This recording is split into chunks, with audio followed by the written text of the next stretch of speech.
The biggest takeaway is that I love the diversity.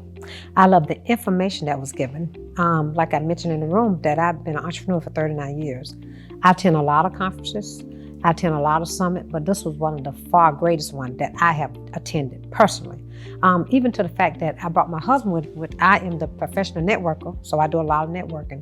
And just for him to be in the room, to learn and to hear also. Because I figure that as being an entrepreneur as I am, like I say 39 years, I have several different businesses, is that it's always good to be in the room, learning, networking, and never be that person to think you know everything. So this was just awesome, and I love it.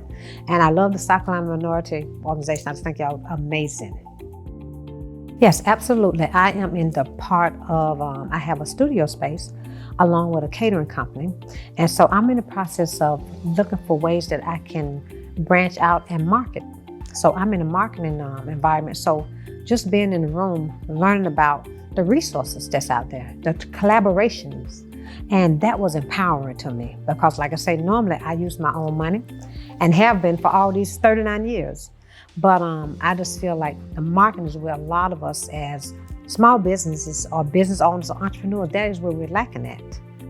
It's information out there. It's just a matter of showing up, being in the room, knowing what's out there, and also contacting agencies like yours. Just being aware of what's going on. I think more is the education part is where we need to know where to come and where to be in that room to know and to learn the resources that's out there for us. I would say show up in the room. Reach out to South Carolina Minority Agency and the SBA and some of the vendors that was in the room. Reach out to them and find out. You got to be proactive, and you got to be self-motivated, and you got to collaborate, network with other small business owners, and like I say, show up in the room.